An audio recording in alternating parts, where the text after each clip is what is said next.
যারা বিবাহিত, দিনের বেলা যদি বিবাহিত কেউ ভালোবাসার আতিশায্যে তার স্ত্রীকে জড়িয়ে ধরে কিংবা কিস করে, এই কিসিং এর কারণে এবং হাগিং এর কারণে, ভালোবাসা প্রকাশ করার কারণে এগুলোতে রোজা ভাঙে না। কিন্তু আমরা সাজেস্ট করব যে এই জাতীয় কাজে যাতে আমরা দিনের বেলা জড়িয়ে না পড়ি। কারণ আপনি যদি আপনার বিবাহিত স্ত্রীকে জড়িয়ে ধরেন বা কিস করেন, এতে হয়তো আপনি সেক্সুয়ালি আরো এক্সাইটেড হয়ে যেতে পারেন। হয়তো এক পর্যায়ে আপনি একেবারে ফাইনাল ডেস্টিনেশনে চলে গেলে আপনি হয়তো ফিজিক্যাল ইন্টিমেসিতে গেলেন বা ফিজিক্যাল ইন্টারকোর্সে গেলেন, আপনি একটা হারাম কাজ করে ফেলেন। এবং আগেই আমরা এ ব্যাপারে সতর্ক করেছি যে সেক্ষেত্রে আপনার শুধু কাজা করলেই হবে না, কাফারাও দেওয়া লাগবে, এবং এটা একটা বড় ধরনের ওয়ার্নিং এবং মহাবিপদে তখন আপনি পড়ে যাবেন। এজন্য আমরা সাজেস্ট করি যে দিনের বেলায় এই জাতীয় কাজ যেন আমরা না করি। তারপরেও কেউ যদি ভালোবাসার আতিশায্যে দিনের বেলায় আপনার স্ত্রীকে যদি আপনি জড়িয়ে ধরেন বা চুমু খান, এতে কিন্তু আপনার রোজা ইনশাআল্লাহ ভাঙবে না। এর দলিল হচ্ছে সহিহ মুসলিমের হাদিস, আম্মা জান আয়েশা রাদিয়াল্লাহু তাআলা আনহা, আল্লাহ রাসূল সাল্লাল্লাহু আলাইহি ওয়াসাল্লামের প্রিয়তমা সহধর্মিণী, তিনি নিজেই বর্ণনা করছেন যে তিনি বলছেন, কানা নবিয়্যু সাল্লাল্লাহু আলাইহি ওয়াসাল্লাম ইউকাব্বিলু ওয়া হুয়া সাইম। আল্লাহ রাসূল সাল্লাল্লাহু আলাইহি ওয়াসাল্লাম রমাদান মাসে দিনের বেলায় আমাকে চুমু দিতেন, ওয়া ইউবাশিরু ওয়া হুয়া সাইম, এবং তিনি আমাকে জড়িয়ে ধরতেন, আগলে রাখতেন রোজা রাখা অবস্থায়।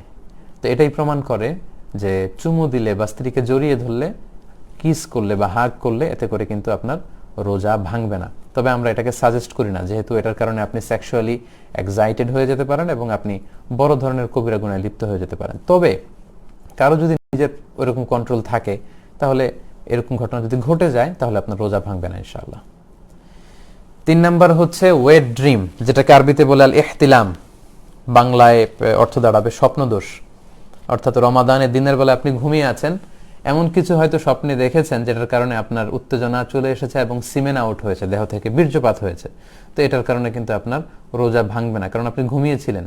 আমরা শুরুতেই শুনেছি যে রুফি আল কালামু আন সালাসা আনিন নাইমি হাত্তা ইয়াস্তাইকিযা, ঘুমন্ত ব্যক্তির উপর থেকে শরীয়তের বিধানকে রহিত করা হয়েছে যতক্ষণ না সে জাগ্রত হয়। তো ঘুম অবস্থায় তো আপনি ইচ্ছাকৃত এটা করেননি, ফলে এই যে আপনার সিমেন আউট হলো, এতে করে আপনার রোজা ইনশাল্লাহ ভাঙবে না। জাস্ট আপনার জন্য গোসল ফরজ হয়েছে। আমরা জানি যে সিমেন আউট হলে, দেহ থেকে বীর্যপাত হলে গোসল ফরজ হয়। আপনি ঘুম থেকে উঠেই তাড়াতাড়ি গোসল করে নেবেন, এতে আপনার রোজা ভাঙবে না ইনশাআল্লাহ। স্বপ্নদোষের কারণে রমাদানের দিনের বেলা স্বপ্নদোষ হলে, যেটাকে ওয়েট ড্রিম বলে, এতে আপনার রোজা ভাঙবে না। 4 নাম্বার হচ্ছে ব্লাড টেস্ট। অনেকে জিজ্ঞেস করে যে হুজুর, রমাদানে রোজা রেখে ব্লাড টেস্ট করা যাবে কিনা? কি মনে হয় আপনাদের, ব্লাড টেস্ট করা যাবে? হ্যাঁ, ঠিকই বলেছেন, ব্লাড টেস্ট করা যাবে। ব্লাড টেস্ট করলে রোজা ভাঙবে না ইনশাআল্লাহ, যেহেতু এটা খুব অল্প পরিমাণের রক্ত নেওয়া হয়। সামান্য কিছু রক্ত নিয়ে সাধারণত এই মেডিকেল টেস্টগুলো করা হয়। এতে রোজাদারের দেহে কোনো প্রভাবও পড়ে না, কোনো দুর্বলতাও আসে না, ফলে আপনার রোজা ভাঙবে না ইনশাআল্লাহ। 5 নাম্বার হচ্ছে অনিচ্ছাকৃত যদি কেউ বমি করে, তাহলে রোজা ভাঙবে না। কি কি কাজ করলে রোজা ভেঙে যায়? সেক্ষেত্রে আমরা বলেছিলাম যে ইচ্ছা করে রোজা অবস্থায় যদি কেউ বমি করে, তাহলে তার রোজা ভেঙে যায়। তাহলে ওই হাদিস থেকে আমরা বুঝতে পারছি যে অনিচ্ছাকৃত যদি কারো বমি আসে, এবং ওই হাদিসটা আমরা উল্লেখ করেছি যে অনিচ্ছাকৃত যদি কেউ ভমিটিং করে ফেলে, তাহলে কিন্তু ওই ভমিটিং এর কারণে তার রোজা ভাঙবে না ইনশাআল্লাহ।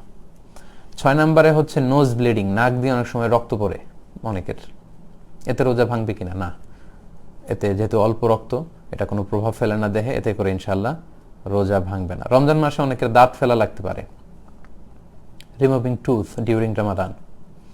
তো যদি কারো দাঁত পড়ে যায় বা দাঁত ফেলতে হয়, দাঁত ফেলার কারণে যে সামান্য ব্লিডিং হয়, এতে ইনশাআল্লাহ আপনার রোজা ভাঙবে না। 8 নম্বর হচ্ছে ইনজেকশন। অনেকে এই প্রশ্নটা আমাদের করে থাকেন যে রমাদান মাসে ইনজেকশন পুশ করা যায় কিনা। জি, এটার উত্তর হচ্ছে রমাদানে আপনি ইনজেকশন পুশ করতে পারবেন, যদি সেই ইনজেকশনটা সিম্পল পেইন কিলার ইনজেকশন হয়, ব্যথানাশক ইনজেকশন, অথবা অ্যান্টিবায়োটিক ইনজেকশন হয়। এই জাতীয় কোনো মেডিকেশন বা ভ্যাকসিন জাতীয় ইনজেকশন হলে সেটা আপনার রোজা ভাঙবে না ইনশাআল্লাহ। কিন্তু ওই ইনজেকশন যদি স্বাভাবিক ইনজেকশন না হয়ে কোনো এনার্জেটিক ইনজেকশন হয়, যেটার মধ্যে ফুড সাপ্লিমেন্টারি আছে, অথবা যেটার মধ্যে নিউট্রিশিয়াস, যেটা নিউট্রিশন ভ্যালু আছে, পুষ্টিগুণ সম্পন্ন ইনজেকশন। এখন এমনও অনেক ফুড সাপ্লিমেন্টারি ভ্যাকসিন বা ইনজেকশন আবিষ্কার হয়েছে, যেটা আপনার দেহে পুশ করলে 3 দিন 4 দিন আপনার ক্ষুধা লাগবে না, পুষ্টি শূন্যতায় ভুগবেন না। এটা এত এনার্জেটিক ইনজেকশন। এই জাতীয় ইনজেকশন দিলে কিন্তু আপনার রোজা ভেঙে যাবে। কারণ তখন আপনি ইনডাইরেক্টলি সেই আল আকল ওয়া শুরব, আমরা শুরুতে যেটা বলেছি, খাওয়া এবং পান করা অর্থাৎ পানাহার, সেটাই আপনি করছেন। আপনি সরাসরি হয়তো মুখ দিয়ে খাদ্যনালী দিয়ে আপনার পাকস্থলী বা স্টোমাকে খাবার পাঠাচ্ছেন না, কিন্তু ইনডাইরেক্টলি এনার্জেটিক বা ফুড সাপ্লিমেন্টারি